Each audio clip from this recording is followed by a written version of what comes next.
Okay, so I just wanted to recap what we've looked at in terms of Chapter 1 and Chapter 2. This is kind of my thoughts just on the page, on the board here, and it's kind of how you're going to go about your planning when you do your essay, because obviously your planning is really important.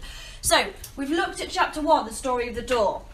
Stevenson created that sense of fear, that sense of foreboding that something terrible was about to happen. Obviously reflects the Victorian society at the time, which had a real fear of the unknown due to medical advances and people not understanding what the outcome or the consequence of those might be. There was also this extended fear about the working classes coming into London and taking over, and that fear of the other. So we've got that sense of fear and foreboding linked to context straight away. In terms of inside the chapter, obviously it's linked to this story we've got of this violent and aggressive character. We are told, aren't we, that he trampled calmly over the girl. Obviously the verb trampled, the adverb calmly. Those two ideas, or those two words, seemingly juxtaposed. And that obviously then links to the idea of the science and the unexplained, or the supernatural, or the duality of human nature, two opposing factors linked together in terms of, or kind of symbolised through Hyde.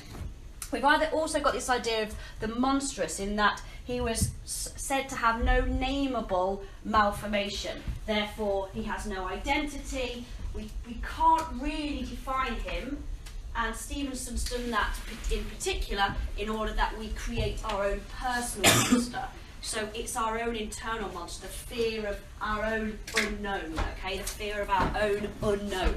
It also links contextually, obviously, to Victorian society's fear of the disabled, in that they believed they were sinners or that they had done something wrong, didn't they? Okay? So we looked at that in terms of Chapter 1.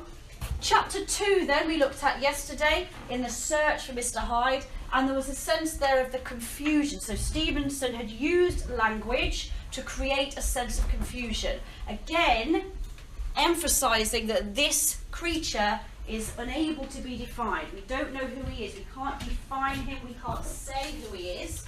Makes him more frightening, makes him our own personal monster. Okay?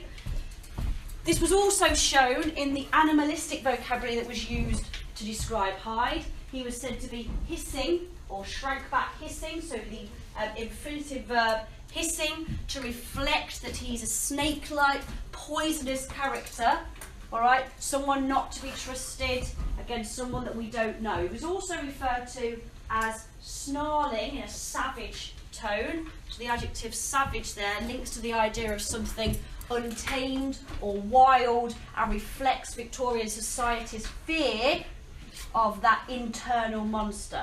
That then of course links to all the medical experiments that were happening at the time, and people being unaware of the consequences of those scientific experiments. Okay. What this chapter also does is pits these two characters against each other. Utterson, the very repressed, logical, sensible Victorian gentleman on the one hand, and this kind of savage, wild, untamed Hyde on the other hand.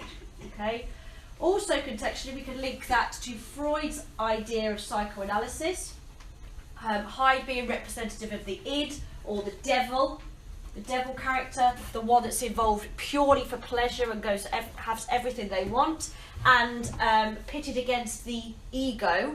All right, not the superego, because it is not a fight against good and evil, but the ego of Utterson and Jekyll, and that kind of public face that is exploring these kind of darker sides that we have. Okay, so those are the two chapters that we looked at yesterday. All right, and what I'll do is